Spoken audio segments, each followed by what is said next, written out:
everybody, Lori here for My Favorite Things. Thank you so much for joining me today. I've got a love-themed project to share with you featuring some products from the latest January release. I'm going to start with this giant Love Dynamics die. I love a big, bold sentiment word die, and this one is fabulous.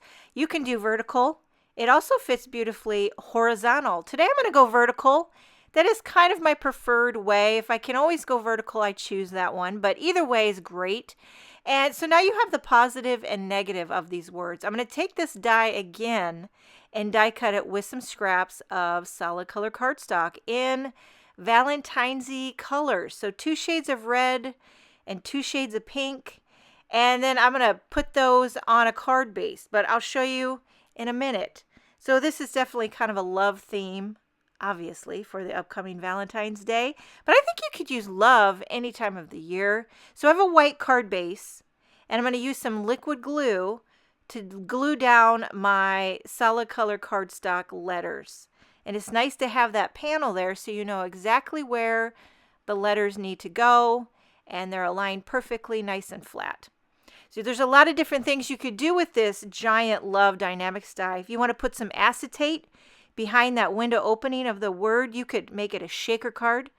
I could see some beautiful ink blending behind it, stripes, stripping it up, pattern paper, a lot of different things. Okay, so I glued in all the letters, and then I'm going to carefully remove that white die cut panel because that panel is getting popped up. I like a little dimension. And what's handy is these pre-cut strips of double-sided foam adhesive because I needed little slivers of foam tape to fit in between the letters. I'm not going to use a ton of foam tape, but just enough so that it's not saggy.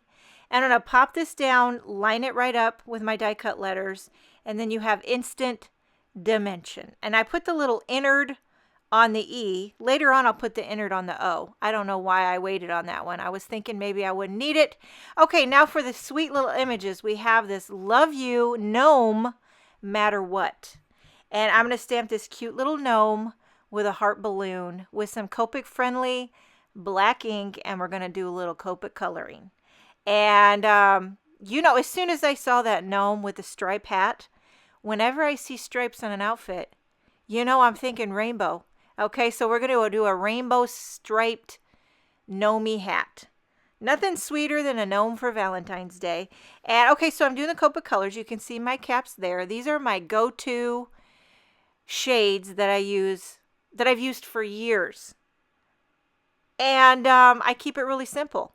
I just give it a wash of light, a little bit of accent of dark on the corners, then blend it back out with the light. Bada boom, bada bing, easy peasy. Lemon squeezy. Okay, so we got the purple, and then I'm going to round it out with a little bit of pink. And I decided while I got the pink out, might as well color in that heart.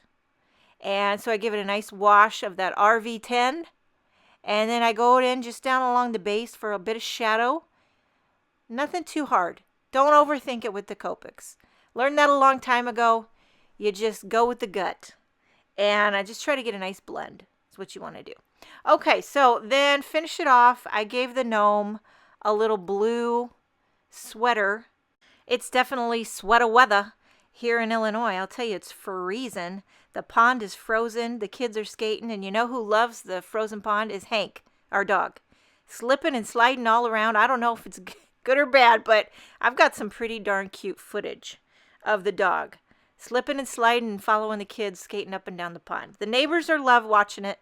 And it's just, you know, it's Hank's first snow. It's Hank's first winter, and it's our first time ever having a dog on a frozen pond. Okay, so I'm popping up that sweet little Valentine gnome right in the center of the O.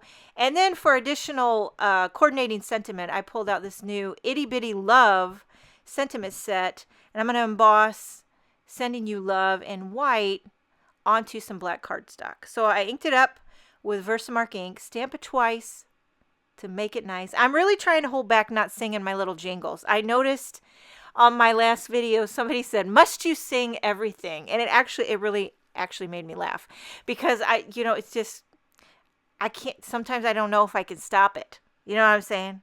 So it kind of makes you laugh when you know you really can't stop. You can't be who you're not. Okay, so I trim down that little sentiment and I pop it right in there with the gnome, almost as if he's holding it. And then to finish it off, a few little sequins scattered here and there. And this card is very clean, very simple, colorful, perfect for holidays. But I think you might be able to get away with this one any time of the year. Never goes out of season to send a little gnomey love. Am I right? I hope you enjoyed this video. Thank you so much for joining me. Have a wonderful day, and I will see you next time.